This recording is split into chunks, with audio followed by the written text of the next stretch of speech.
Estaba recordando que cuando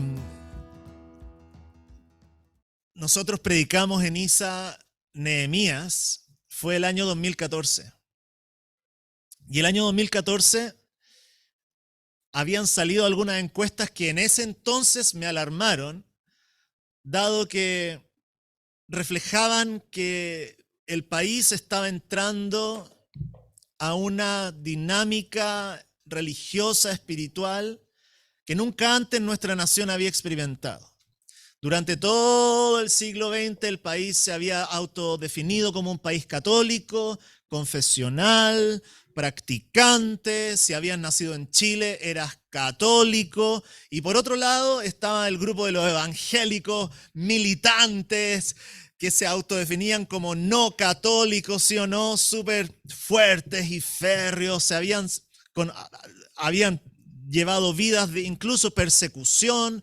Comienzo del siglo XX no había lugar donde literalmente caerse muerto, ¿cierto? Había un cementerio para los disidentes, y ustedes pueden encontrar en Santiago Centro también lugares donde eran enterrados porque no era legalmente posible tener funerales adecuados para aquellos que no fueran católicos, y por lo tanto el concepto de la identidad de fe católica o evangélica era muy importante, pero ya en los últimos años, 2014, en ese tiempo, la cosa empezó a tambalear.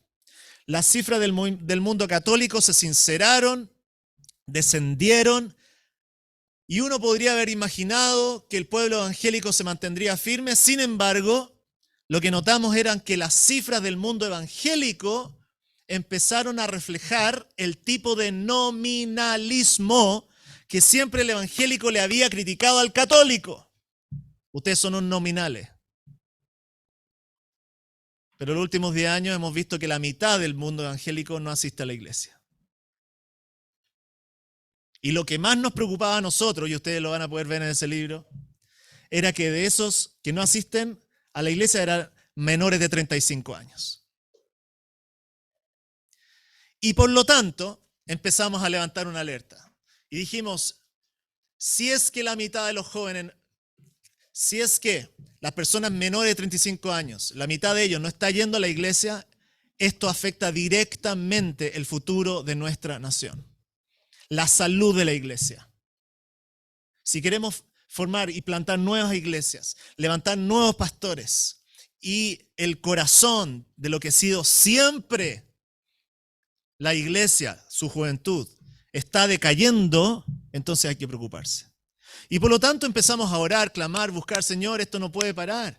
¿Qué hacemos para levantar obreros? ¿Qué hacemos para movilizar a gente? Para que se planten nuevas iglesias. Y en eso hemos estado dedicándonos los últimos 10 años. Pero si evidenciamos, y en ese tiempo, el 2014, le dije a la iglesia, si esto no cambia, esto va a ir aún más en declive. Y si tú ves las cifras de las estadísticas del año pasado, la cantidad de personas, el número que más creció de personas que confiesan algo fueron los ateos. Increíble la capacidad evangelística que tuvieron en los últimos 10 años. Mucho más que el mundo evangélico, que siempre se había autodefinido como con una pasión evangelística gigantesca. Entonces, ¿por qué estoy diciendo esto? ¿Para preocuparnos un poco? Más o menos. Para decir que lo que estamos haciendo de plantar nuevas iglesias y levantar nuevos obreros es la labor a la cual debemos estar abocándonos. Y por lo tanto me encanta que hayan decidido tener un tiempo en Nehemías. Porque Nehemías nos va a estar una y otra vez desafiando a pensar cómo hacemos para preparar a los futuros pastores y líderes en el evangelio. Nehemías va a estar desafiándonos a pensar qué significa comprometernos seriamente, dedicadamente a plantar iglesias en barrios no alcanzados. ¿Cómo lo vamos a hacer? ¿Qué tipo de mensaje vamos a predicar? ¿Qué tipo de comunidades vamos a fomentar? Y ustedes hasta el momento han estado dándose cuenta en el libro de Nehemías el tono que tiene, ¿sí o no? Nehemías capítulo 1, desgarro en el corazón de Nehemías al ver que la gran ciudad, la ciudad de Dios, está destrozada. y se vuelca a la oración. Me imagino que en Nehemías capítulo 1 vieron que Dios quiere edificar a su iglesia. Y por lo tanto es muy probable que Dios quiera responder la oración de aquellos que empiezan a orar por la iglesia. Es más, es tan probable que Dios quiera responder la oración porque Él mismo es el que tiene el deseo de establecer su pueblo. Y por lo tanto vamos a ver, ustedes vieron en Nehemías capítulo 2, cómo Dios abre las puertas para que el proceso de la reconstrucción empiece a generarse. Dios en Nehemías encuentra favor en el corazón del rey y vuelven a la ciudad para comenzar la labor. Dios responde la oración. Esta es una de las cosas que más me ha sorprendido a lo largo de la historia de la plantación de iglesia. Que cuando uno mira hacia atrás, te das cuenta que Dios siempre ha respondido las oraciones y los sueños que hemos puesto ante su presencia. Y estoy seguro que el equipo plantador de esta iglesia también ha visto lo mismo. Los sueños que han tenido, los anhelos en el Señor para crecimiento, Dios lo está haciendo. Y Dios lo ha hecho. Y Dios va a seguir haciéndolo porque Dios bendice a su iglesia en misión. Y hoy día en Nehemías capítulo 3 vamos a ver qué hacemos cuando Dios ya respondió la oración. Cuando Dios responde la oración, nos movilizamos a servir. Pensé que iba a rimar, a la acción. Cuando Dios responde la oración, nos moviliza a la acción. Y eso es lo que vamos a estar viendo hoy día. Próxima semana, no sé si quiere un spoiler más o menos, le hago una semana. Nehemías 4, cuando el pueblo de Dios se mueva a la acción, ¿qué va a venir? Obvio. Oposición externa, capítulo 4. Capítulo 5, oposición interna dentro del mismo pueblo de Dios. Capítulo 6, oposición al liderazgo. Ese es el ABC satánico. Oposición externa, oposición interna, oposición al liderazgo. Todas estas cosas armadas contra el avance del pueblo de Dios, a los cuales nuestras nuevas congregaciones tienen que estar muy, muy alertas y no dejarse engañar por ninguna de estas estrategias satánicas cuando nos levantamos en misión. Pero hoy día quiero simplemente que vayamos a nuestro capítulo 3, que ustedes pueden darse cuenta en los primeros 6 versos, es como un resumen de todo lo que va a estar pasando en el resto del capítulo, así que no vamos a visitar todo el capítulo, pero ustedes pueden ver en esos primeros capítulos, en primeros versículos, que hay un trabajo de servicio, una movilización del pueblo de Dios a la acción de una manera muy evidente. Por un lado, tenemos un pueblo que anhela la reconstrucción de la ciudad, que a propósito, no sé si ustedes están leyendo Nehemías, se imaginan cómo era esa ciudad y a veces nos cuesta imaginarla. Entonces yo quise ponerle la foto acá, porque esto le sirvió mucho a nuestra iglesia en Santiago Centro para dimensionar de qué estamos hablando. Imagínense, este es el metro Baquedano y este es el metro Universidad Católica. Tenemos alrededor de 1 kilómetro. Y la ciudad que estamos hablando en realidad no mide más que eso. Es increíble. Es como todo el sector de Baquedano hasta Bellas Artes, el Parque Forestal, un poquito más ampliada para allá, pero en realidad está construida en estos lugares de cerros y que lo hacen un poquito más escabrosas sus entradas, y ahí ustedes van descubriendo junto con Nehemías qué van encontrando y la necesidad de ir reparando cada parte con el objetivo de establecer un lugar seguro para las futuras generaciones. Y es por eso que vemos en este capítulo un pueblo movilizado a la acción en unidad. Eso fue bastante claro, ¿cierto? Hay una unidad en propósito, unidad en compromiso y una unanimidad en el liderazgo masculino. Entonces el sumo sacerdote Eliasib y sus compañeros los sacerdotes trabajaron en la reconstrucción de la puerta de las ovejas. La repararon y la colocaron en su lugar y reconstruyeron también la muralla de la torre de los 100 hasta la torre de Hananael. El tramo contiguo lo reconstruyeron los hombres de Jericó y el tramo siguiente Sacur. Ustedes van a empezar a ver muchas personas, muchos nombres trabajando juntos con un mismo propósito. No es tiempo para revisarlo, pero 7 veces se menciona la palabra construir en esta sección. 34 veces la palabra reparar, reconstruir. Ustedes están viendo que se comprometen con su tiempo, con sus recursos, con su vocación al servicio de la reconstrucción. Ustedes van a ver que hay 68 nombres de hombres en esta labor, sin contar los nombres de los clanes. Y generalmente me gusta mencionar que hay nombres de hombres para que nos demos cuenta de algo que la Escritura menciona una y otra vez, que las plantaciones de iglesia, que la labor del Señor siempre involucra el compromiso de hombres. A diferencia de lo que se nos ha hecho crecer en Sudamérica, que la iglesia es para la mujer y los niños. Los argentinos dicen a llorar a la iglesia. ¿Por qué dicen eso? Porque en el inconsciente colectivo espiritual, religioso de Sudamérica, la iglesia es un lugar para llorar, ¿cierto? Es un lugar para la mujer y los niños y las personas dolidas. No es el lugar de los hombres fuertes, de los hombres machos, de los que nos sufren. Tú vas el domingo y ¿dónde están los hombres? Haciendo fila para entrar al estadio. Porque ese es supuestamente el lugar. Me acordé a todo esto del estadio cuando estaban los niños acá. Taca, taca, taca, taca, taca, taca, taca, taca, taca, taca, taca. Íbamos a los de abajo en ese tiempo, al Santa Laura. ¿Se acuerdan o no? Cuando se escuchaba ahí el...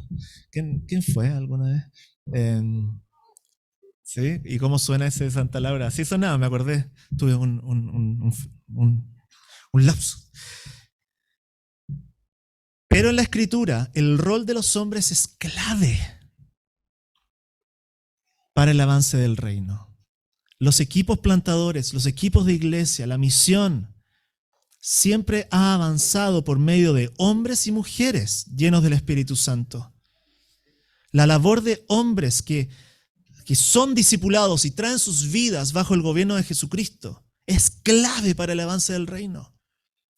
Y por lo tanto, nuestro gran esfuerzo es para que hombres que en realidad todo el mundo le dice que son unos buenos para nada, empiecen a asumir su responsabilidad de pastorear a sus esposas, criar a sus hijos, llevar el dinero a la casa y también ser parte comprometida del avance de la iglesia. Toda esa unidad la vemos en Nehemías capítulo 3, en propósito, en compromiso, en liderazgo. Podemos imaginarnos que si están mencionados los hombres también, nos podemos imaginar a las mujeres, los niños detrás de la labor también, juntos. Pero también vemos una tremenda diversidad en este capítulo 3. No sé si se dieron cuenta.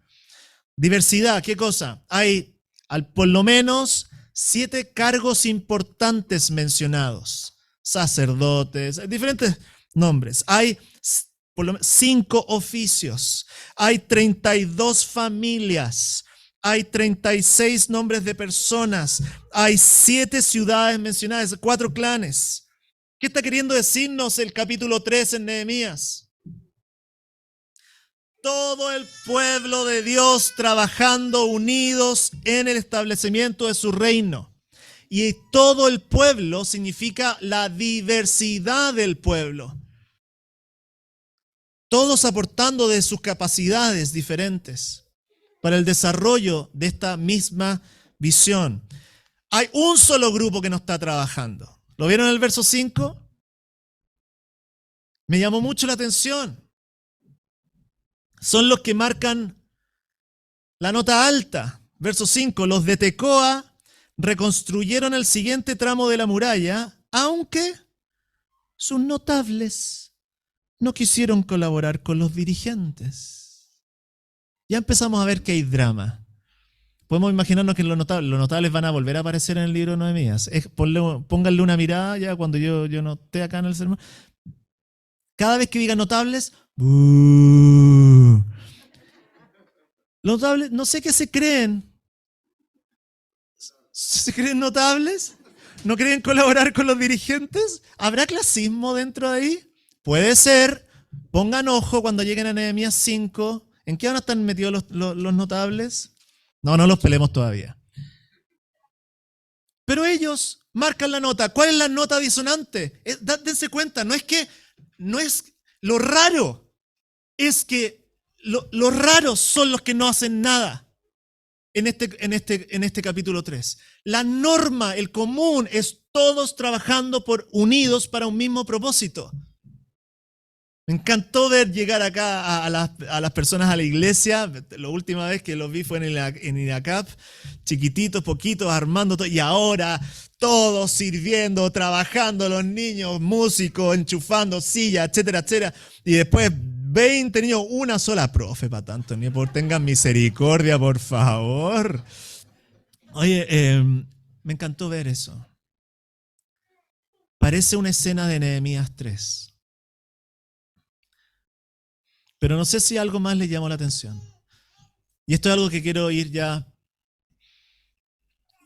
profundizando para nosotros. Yo me preguntaba cuál era la razón detrás de tanto anhelo por crecimiento, por movilización. ¿Qué está buscando Nehemías? Y sinceramente no quiero todavía hacerle el gran spoiler, porque Nico va a estar anunciando cuál es el objetivo final de la reconstrucción de la ciudad. Por ahí cuando lleguen a Nehemías 7. Mientras tanto, estamos viendo un profundo anhelo por reconstruir la ciudad. La ciudad, bíblicamente hablando, es un lugar donde se establece el reino de Dios, en Jerusalén, donde Dios iba a gobernar por medio de su rey, por medio de su palabra, generando vidas y familias restauradas, viviendo bajo su gobierno, mostrando su sabiduría a las naciones, para que desde ahí fueran buena noticia para su entorno. La ciudad de Dios era el reino de Dios establecido en la tierra. Eso es lo que están anhelando profundamente que ocurra Nehemías y sus amigos. Pero hay un solo problema en Nehemías capítulo 3, para que ese sueño ocurra. No sé si lo vieron. Vengan conmigo al capítulo 3, verso 15 y 16.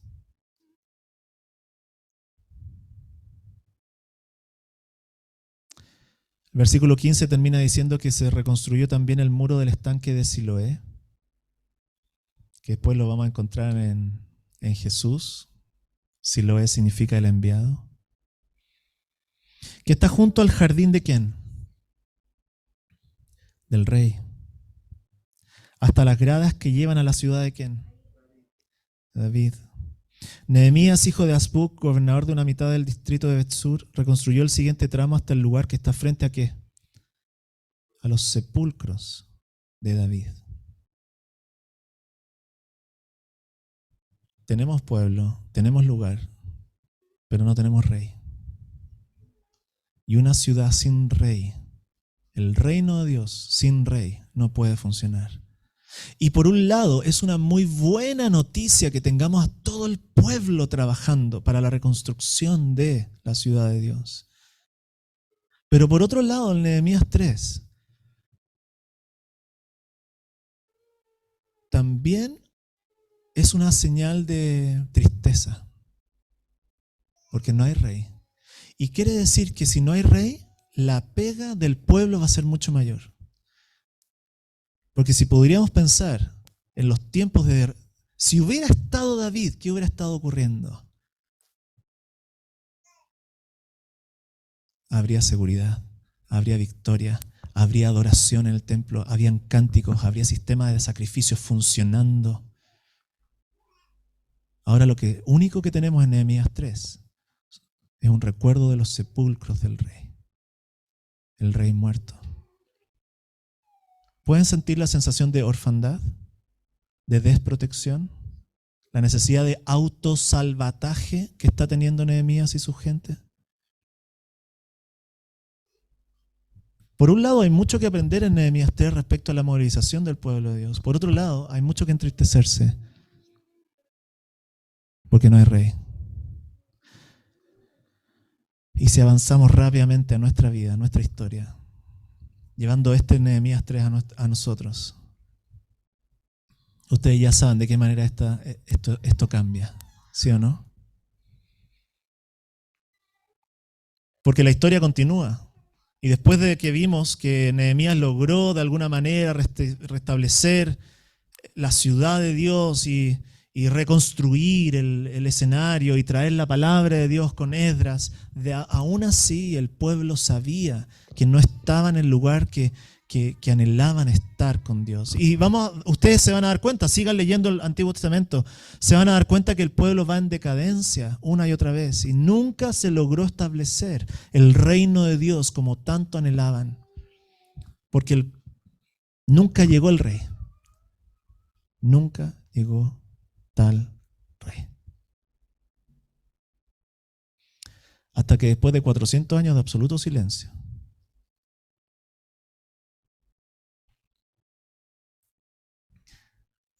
un ángel anuncia la venida del esperado, del enviado, del que vendría a retornar, a establecer su reino, establecerlo una y otra vez.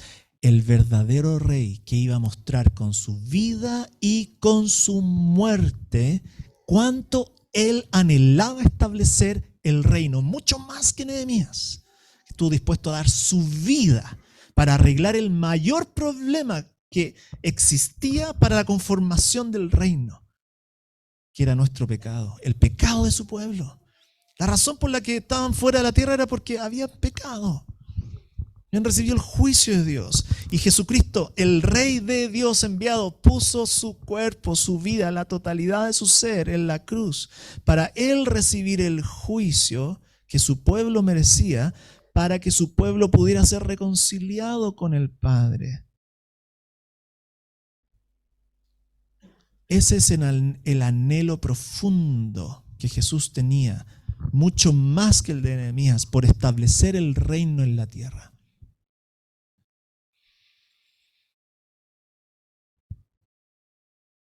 Entonces, en Nehemías 3, ¿quién nos falta? Pero en siglo XXI, en medio del siglo XXI, en medio de la decadencia espiritual de las religiones, ¿a quién sí tenemos? Tenemos a nuestro Señor Jesucristo, habiendo muerto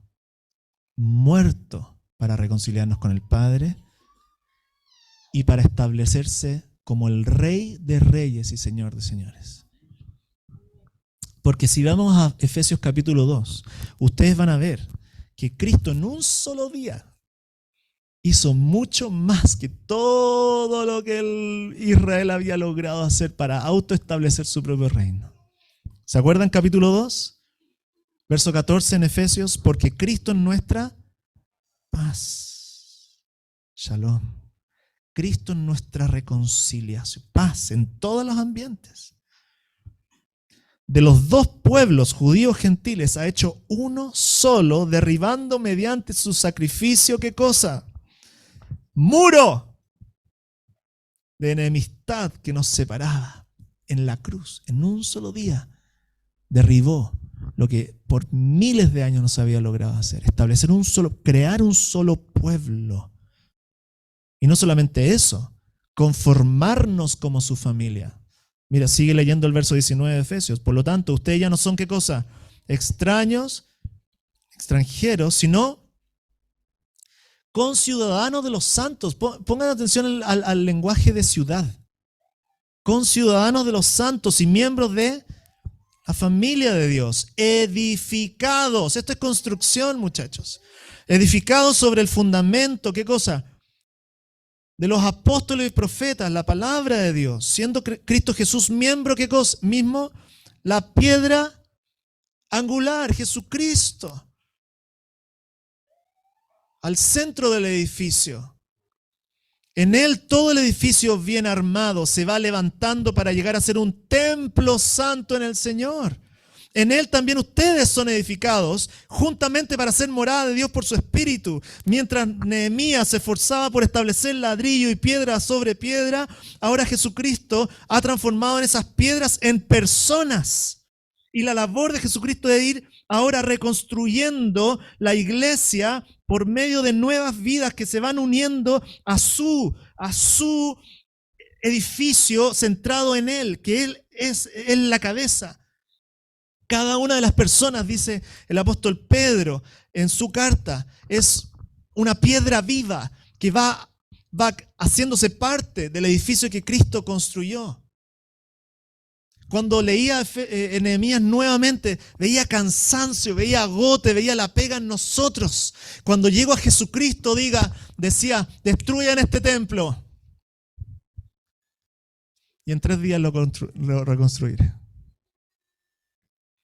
Porque cuando hay rey, todo cambia.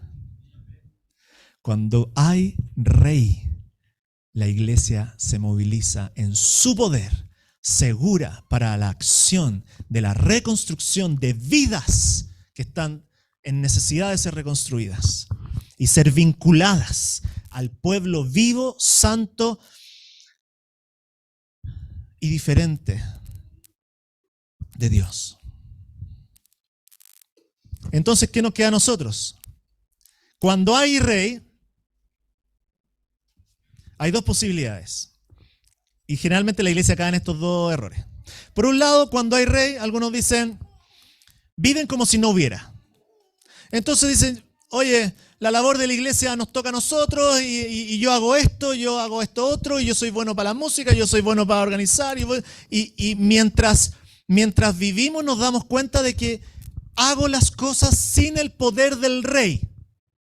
Quiero hacer las cosas, quiero avanzar en su obra, quiero predicar, quiero evangelizar, quiero hacer discípulos, como si el rey no existiera, depende de mí. Y ahí estamos, tarde o temprano, cansándonos, agotados. Le preguntáis a cualquier cristiano hoy día, ¿cómo estás, hermano? Cansado, pero bien. Cansado, pero bien. En su poder, en su obra. Cansado de venir a la iglesia, cansado de tener que orar, cansado de tener que leer la Biblia, cansado con el Zoom, cansado con todo lo que tenga que ver con Dios y su reino. ¿Por qué? Porque habiendo rey, vivimos como si no hubiera.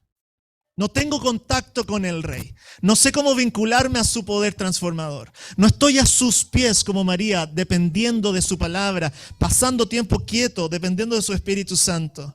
Quiero hacer las cosas en mi fuerza. Tarde o temprano esa iglesia empieza a pelearse.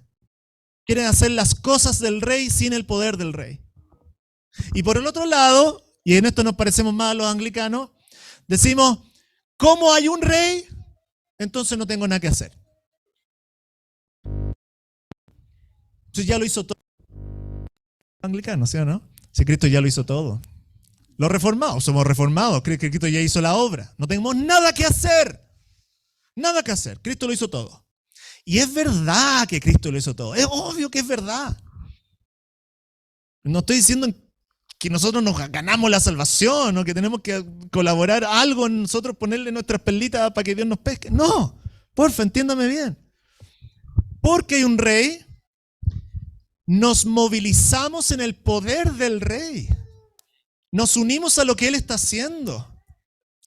Apagamos Netflix y empezamos a estar en contacto con lo que Él quiere y dispuso para nosotros ser, como lo dice en Efesios capítulo 4.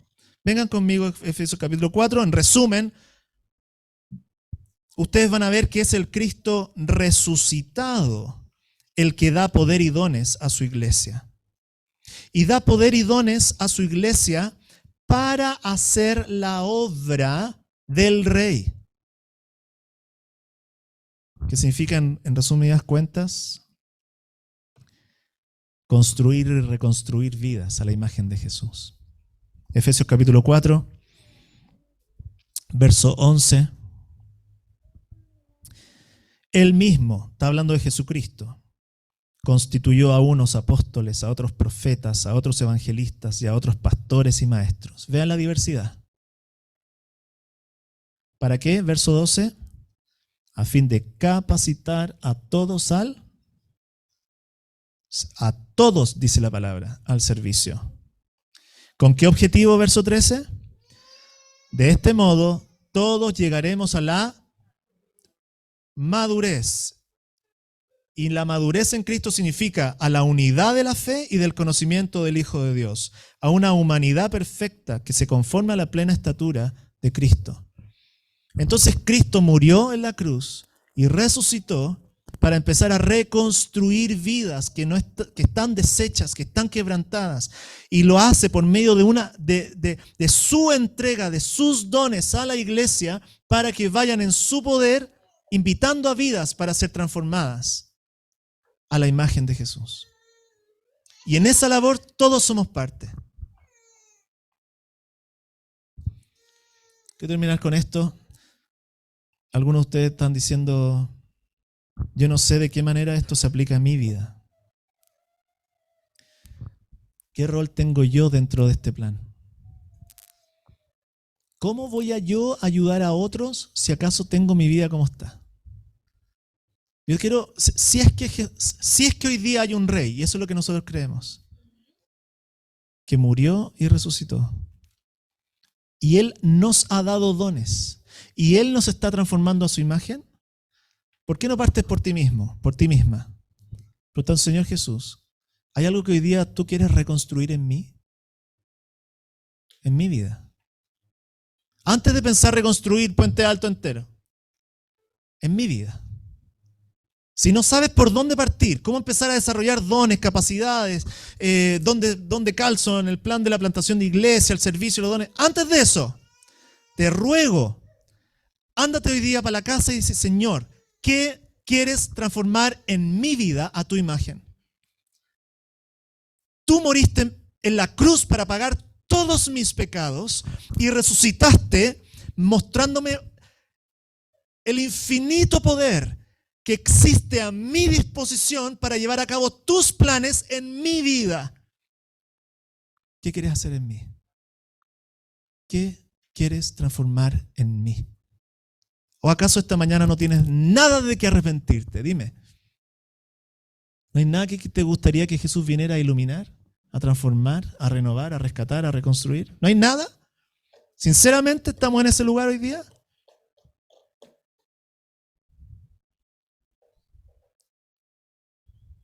Estoy seguro que tú y yo tenemos mucho que pedirle a Jesús que empiece a reconstruir en nosotros. Estoy seguro. Dale una vuelta, sinceramente. Y desde ahí, una persona en proceso de reconstrucción puede empezar a unirse al Rey para reconstruir otras vidas a la imagen de Jesús. Y que sea lo que Dios quiera.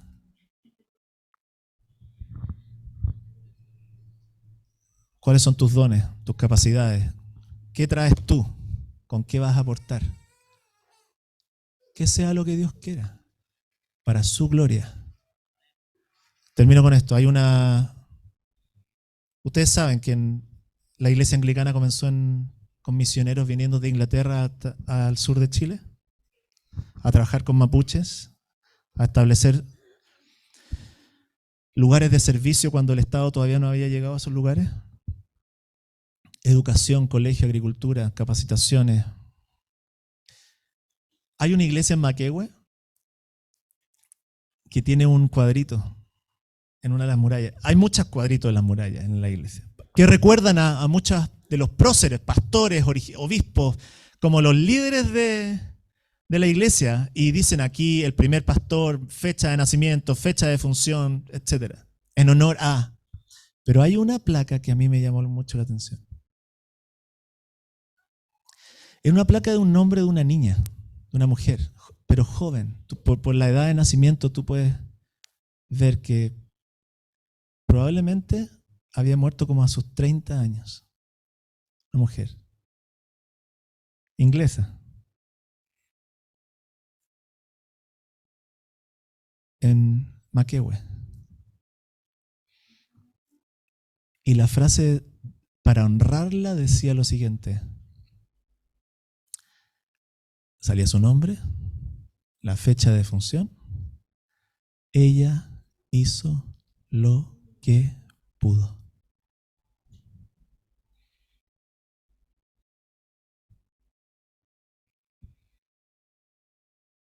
Mil cosas hechas sin el poder del Rey no pueden compararse con una cosa, la que pudiste hacer en el poder del Cristo resucitado. Y la palabra del Señor hoy día nos invita a eso. Anda en busca del Cristo resucitado. Ten un encuentro con Él. Renueva tus fuerzas, renueva tu corazón en Él. Y luego dile, Señor, ¿qué quieres que hagamos en tu poder? Amén. Tengamos un tiempo de oración. ¿Por qué no oramos ahora y respondemos ahora ante su palabra? Tengamos un tiempo de oración de tú mismo le puedes decir, Señor, muéstrame qué quieres reconstruir en mí.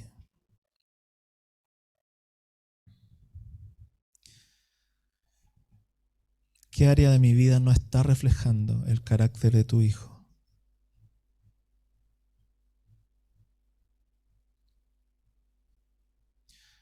¿En qué te he dado la espalda? ¿En qué necesito tu reprensión, tu llamado de atención? Muéstrame, Señor Jesús. Gracias por tu palabra hoy día, que me busca, que me invita nuevamente a hacerme parte de tu misión. Pero antes de hacer cualquier cosa por ti, quiero aprender a depender de ti, porque hay un Rey. Y porque hay un Rey, hay esperanza para la ciudad. Nos encomendamos como personas en tus brazos, pero también como iglesia en tus brazos. Bendice al equipo pastoral, bendice a los grupos en casa, bendice a todos los que están llegando a esta maravillosa reunión dominical. Llénalos con tu Santo Espíritu, Cristo resucitado, y empodéralos para la misión tan necesaria en Puente Alto hoy. Señor, pero te ruego que sea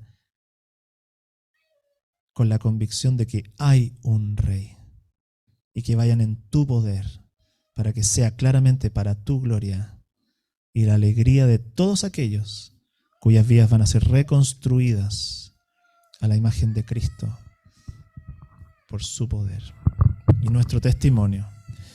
Así que nos encomendamos en tus brazos en el nombre de Jesús. Amén. Amén.